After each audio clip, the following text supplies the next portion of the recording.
Hello ladies and gentlemen, and welcome back to Aldridge Farm in Farming Simulator 15, where today we're moving the harvester, which is on the trailer, moving this to Field 1, where we're going to be harvesting the canola, and I've just realised I'm taking a ridiculously long route. I've also realised that I haven't opened my bottle of water. I have sat beside me today. Since the last episode, actually, I went downstairs and grabbed this. A bottle of sparkling summer fruits flavoured water. Normally I don't like sparkling water. Sparkling mineral water just doesn't taste right to me.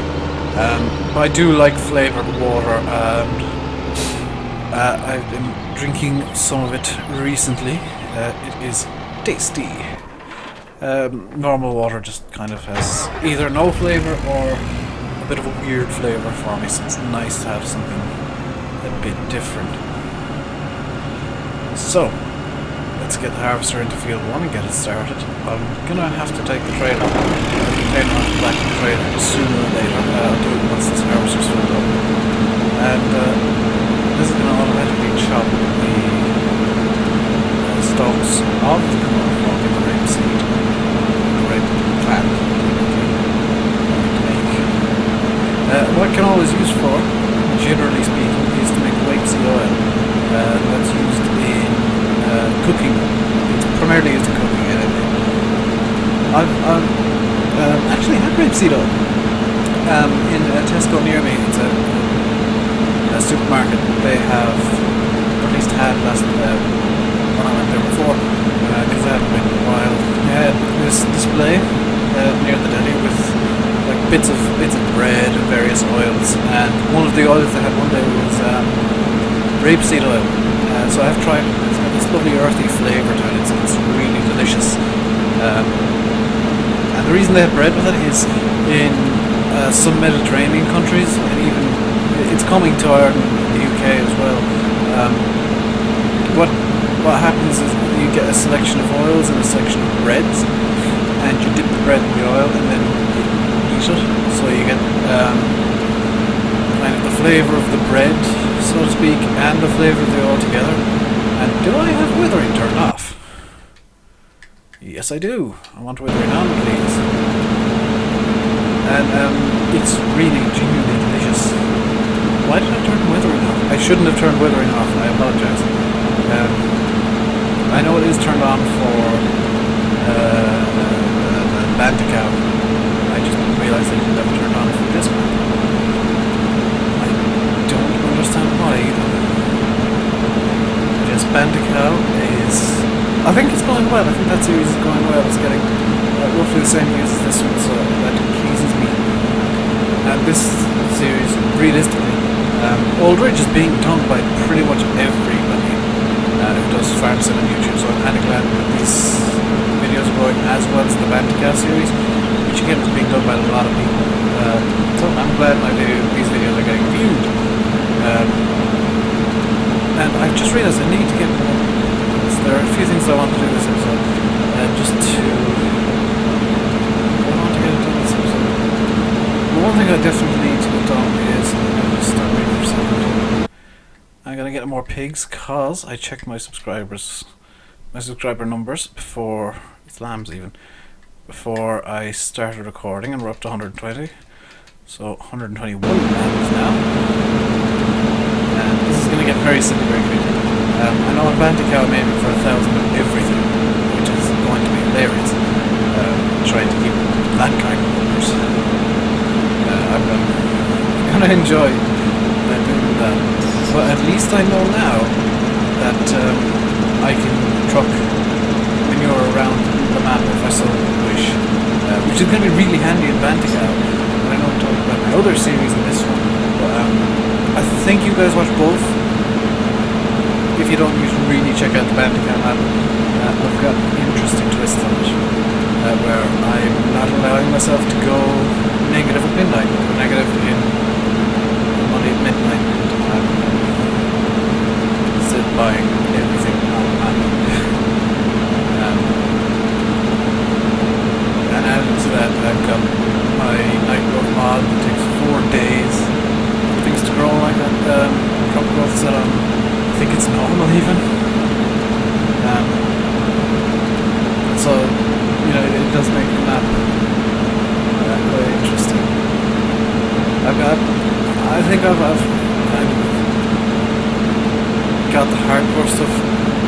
much as I can go down on that map. If the soil mod comes out, it will be put into that map straight away. I will edit the map so that it has soil mod as well, so that I'll have to actually care about the pH and what I'm doing to the soils.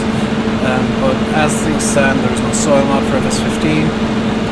If and when that comes out, I will install it on whatever map I'm using for the hardcore series.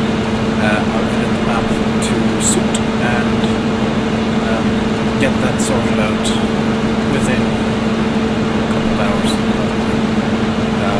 I have done it, installed soil mod before on a map in 2013, and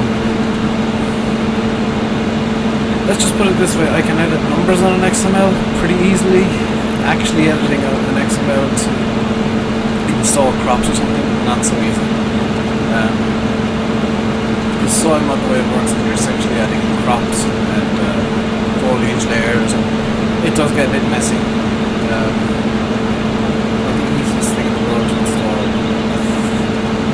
but I can get it done eventually. I can get it working eventually. But yeah, when soil mod for 2015 is released, because I know the guys who made it for 2013 are working on it for 2015, but pretty much waiting for Giants to release the script documents, all the script stuff, so that they can really lay into it and see how things work and how Giants are doing things this time around, because they have changed the game engine, so the script for 2013, 2011 can't just be directly loaded in. I know some people have managed it,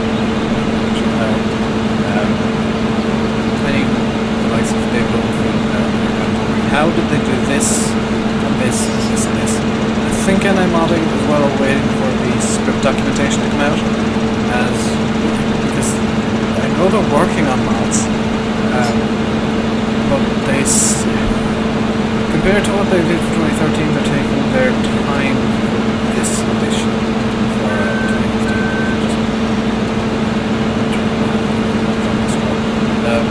They seem to be taking a lot more time over getting the mods created for 2015. Now that could mean they're going to come up with a whole new bunch of mods, which will be awesome and amazing, but I think they're really waiting for the scripting documentation so they can get their normal scripting work in place, because having played with a lot of animatic mods in 2013, they do have a tendency to go above and beyond in terms of what they do. They create just intensely high detail and quality mods. Even the Ford Forces were just amazing. I think, from what I've seen, the Ford Forces might be retired in favour of a bunch of old Massey Fergusons. But if that's the case, well, goodbye Ford Forces, hello Massey Fergusons. I'll still be using a lot of the animatic mods, trying to find maps and equipment that suit them, so I might be switching on to smaller maps. Honestly, I think Aldridge would suit animatics mods for 2013. Quite a few. Especially the Abbey Manure trailers. If animatic worked them again, they would be installed immediately, and any manure, any slurry trailers I have would be replaced by the Abbey pack, because I believe I mentioned before, I live in County Tipperary in Ireland, and I live maybe an hour from the actual Abbey manure handling stuff, the Abbey manufacturing plant in Nina. So you know, if and when I'm modding release the Abbey manure pack, it's going straight into the game. I'm going to set a test map with all the Abbey stuff installed and directly replace any manure and slurry stuff that I have in any map with the Abbey stuff. I'm saying that now so that if and when it does happen, you guys won't be accusing me of cheating or something. I just, I want to support kind of my local mods, if that makes sense. Mods that I see on a regular basis in real life. So the Abbey stuff, because I live near where it's manufactured, a lot of the farmers in the area have Abbey slurry spreaders, Abbey manure spreaders. The reason I got a kind of a passion for John Deere tractors is because they're the ones that I see most commonly. I have seen a few Fendt 936s as well. And today or yesterday, T7 passed by my house. It was T7 200, if I remember correctly. So, you know, I do see these tractors in real life, and that's why I'm kind of aiming for things that I'd see in real life. Just bear with me while I open my water. Hope it doesn't spray everywhere. Whoa! That was a gas release.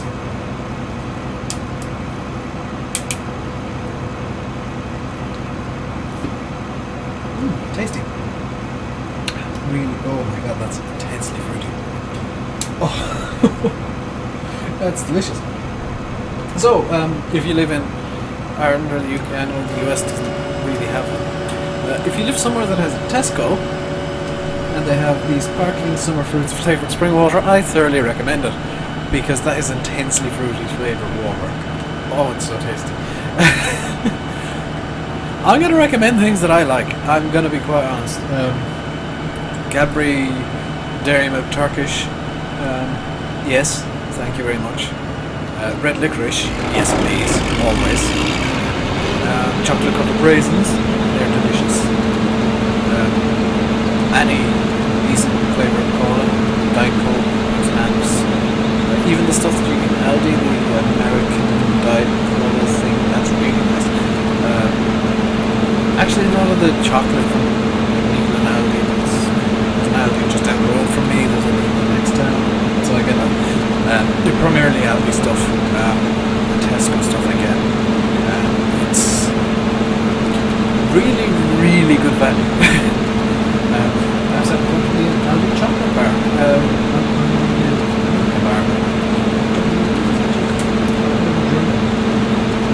Across kind of mainland Europe. But I quite enjoy that chocolate as well.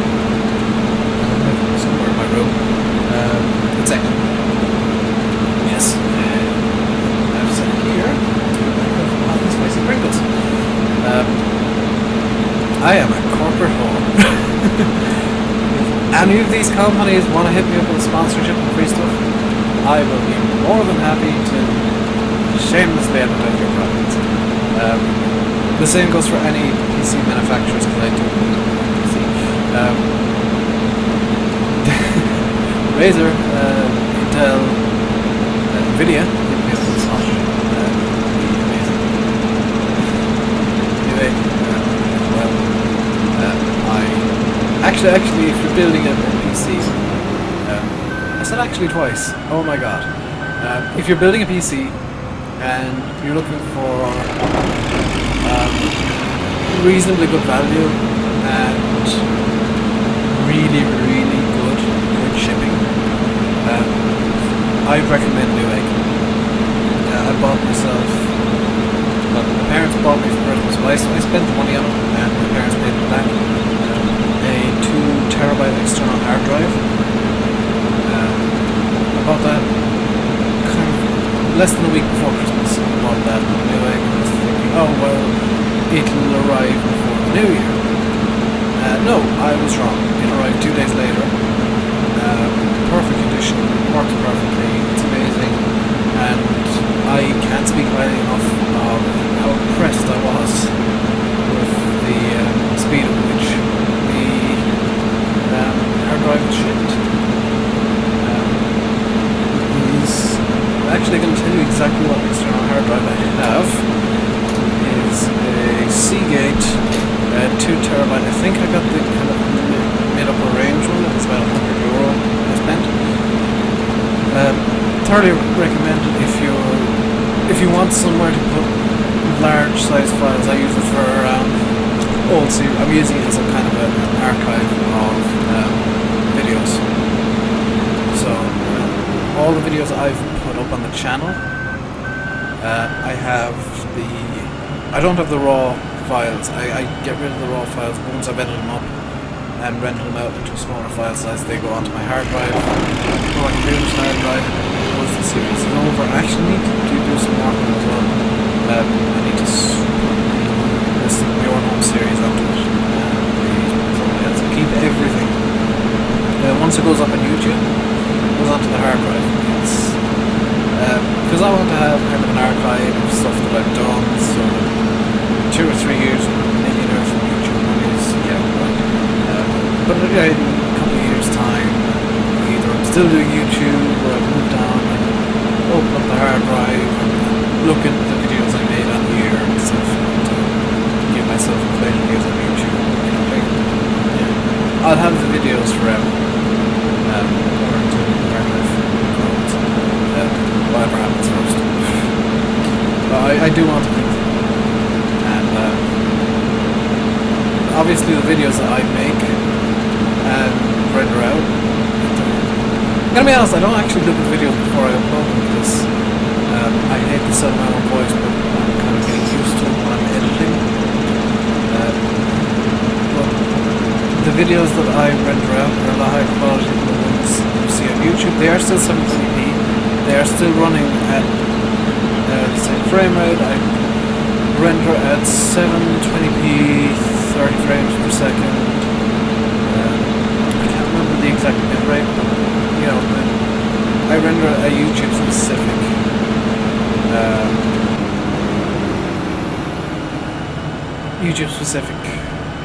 file. I looked up the kind of. There was an advice file I found. An advice web page I found, I can't remember where, but it said what the best bit rates, all this sort of stuff were for YouTube videos, so I just went for kind of the average to try number one, so that I could get as good quality as I could, but number two, so I didn't have an 18-hour upload, which kind of was a problem when I started doing something. I tried it before with the video and it was a 16-hour upload. This was on an older channel of mine that I no longer use. This is the only YouTube page, the only YouTube account that I use now. I do have several others, but they're completely unused. Sorry. But yeah, I do have several old YouTube accounts. One of them still has videos. I'm not going to say what the name of it is. One of them still has videos from literally about 5-6 years ago. And they're some horrible quality because they're done with laptop webcam. But I think the system that I have now with, I know I'm talking about, you know, backstage stuff you guys don't necessarily know about, but I think the system that I got now where I can swap between OBS and XSplit, more or less it will. OBS works for now. If XSplit works a bit better on any day, I'll swap back to XSplit. If OBS breaks somehow, I can swap to XSplit, the free version, which honestly, if you don't want to use OBS, I recommend XSplit's free version. It can do a little bit less than OBS, but it's more or less as good. Personally, I recommend OBS, broadcaster software. It is quite robust. It's free. Most importantly, it's free. You don't have $30-40 outlay just to get the program before you even know if you like it or not. I do have fraps as well somewhere. Can't remember where, but that always causes frame rate issues. And the way the game is running at the moment, I don't. Well, number one, fraps always has massive file sizes because it pre-renders every frame before you even see it on screen, and then it renders it again once it's been on screen. So it renders every frame of the video twice. If you're recording 30 frames per second with fraps, you've actually got a 60 frame per second file size. With double rendering, and it's a bit of a mess. Which is why, if you do use fraps, the file sizes are always ridiculously large. But that's just kind of a bit of background knowledge and information that I have. And I only recently learned about the fraps thing. I was wondering what the file sizes were massive.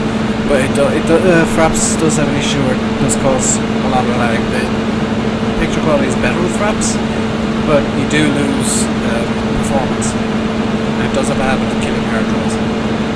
So I use OBS just because it's free. It's quite robust, honestly. It's really, really robust. It's quite nice. It does take a bit of fiddling to get the video just the way you want it, and it does take a bit of learning because there's no tutorial. You pretty much have to learn from experience and messing about, making mistakes, how to use OBS. But once you do get it to run properly and smoothly, it's honestly wonderful. So I think I'm going to leave it here, guys. Once I've emptied the harvester, I'm going to finish up field 1 off screen, and possibly move everything over. Well, I'm going to finish field 1, and what I'm going to do is I'm going to pick up all the straw off field B, sell that. I might bring 1 or 2 loads down to the beef cows, which will bring it up my mouse. Here's where the beef cattle are, here's where the pigs are, here's where the lambs are, and here's the main farm is. They are a bit out of the way over here, but there is a mixing station down here and some fuel, so it's not too bad. I did also off screen, if you didn't notice, I filled up the T6 because that was running a bit low on fuel. So I think that's about it. I'm going to leave you by saying I've been Rainbow Dave. You've been watching Farming Simulator 15 on Old Ridge Farm. Please comment, like, subscribe, and all that nonsense that every YouTuber wants you to do, because it is so very helpful. In the next episode, we will be harvesting field